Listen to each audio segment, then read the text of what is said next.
el telégrafo eléctrico. Samuel Morse, de Charleston, en el estado americano de Massachusetts, participó como nadie en la creación del telégrafo y su propagación por todo el mundo.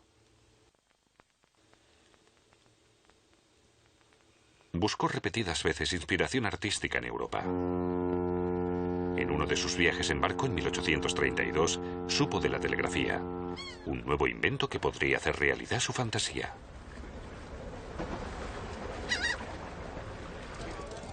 Morse invirtió 10 años de trabajo en la creación de la primera línea telegráfica comercial del mundo.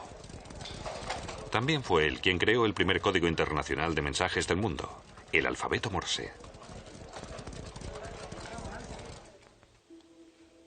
El primer telégrafo electromagnético fue el de Carl Friedrich Gauss y Wilhelm Weber, de Göttingen.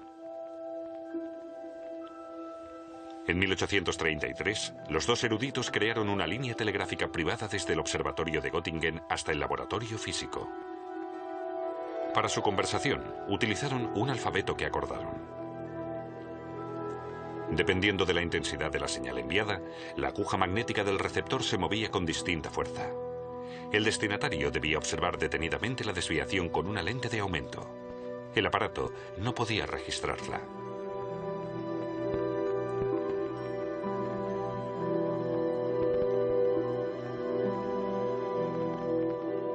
El telégrafo que creó Carl August Steinheil en 1837 ofrecía también la posibilidad de registro. Los movimientos de la aguja magnética se anotaban en una cinta de papel. El aparato concentraba al emisor y al receptor en uno. Werner Siemens también siguió este moderno principio de construcción para su telégrafo con puntero. En aquella época se impusieron en Europa los telégrafos de aguja magnética. Los ingleses Cook y Whetstone crearon un rápido telégrafo de 5 agujas para el ferrocarril de Inglaterra.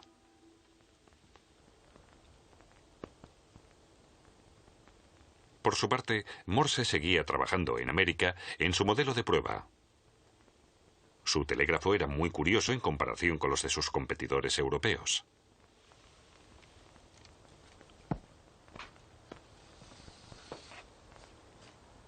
Morse construyó su modelo casi exclusivamente con piezas que había encontrado en su estudio. El mecanismo de un reloj en un caballete desplazaba lentamente la cinta de papel sobre los niveles de apoyo. El lápiz que anotaba los códigos de transmisión estaba sujeto boca abajo a un triángulo de madera movido por un electroimán.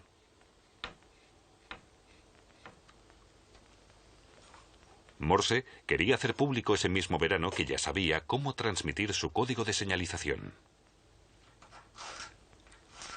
Escribió una frase en placas metálicas modeladas de diferentes formas, con las que las letras y las cifras se podían representar mediante impulsos. En principio, el concepto era sencillo y eficaz, y ahora Morse quería llevarlo a la práctica. En esta aula de la Universidad de Nueva York se hizo la primera demostración en 1837. Morse se concentró enseguida en su siguiente objetivo. Quería construir la primera línea telegráfica del continente americano.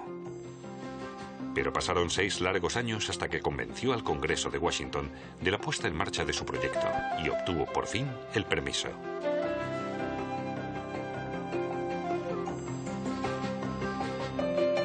Así, en 1843 creó la primera línea telegráfica en Estados Unidos, desde la capital, Washington, hasta Baltimore, a 60 kilómetros al norte.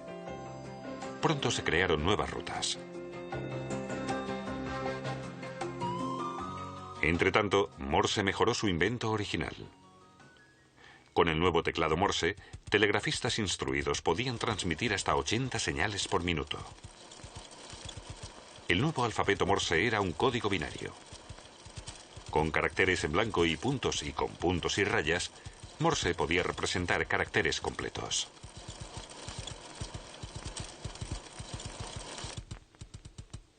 Los telegrafistas debían dominar el alfabeto Morse.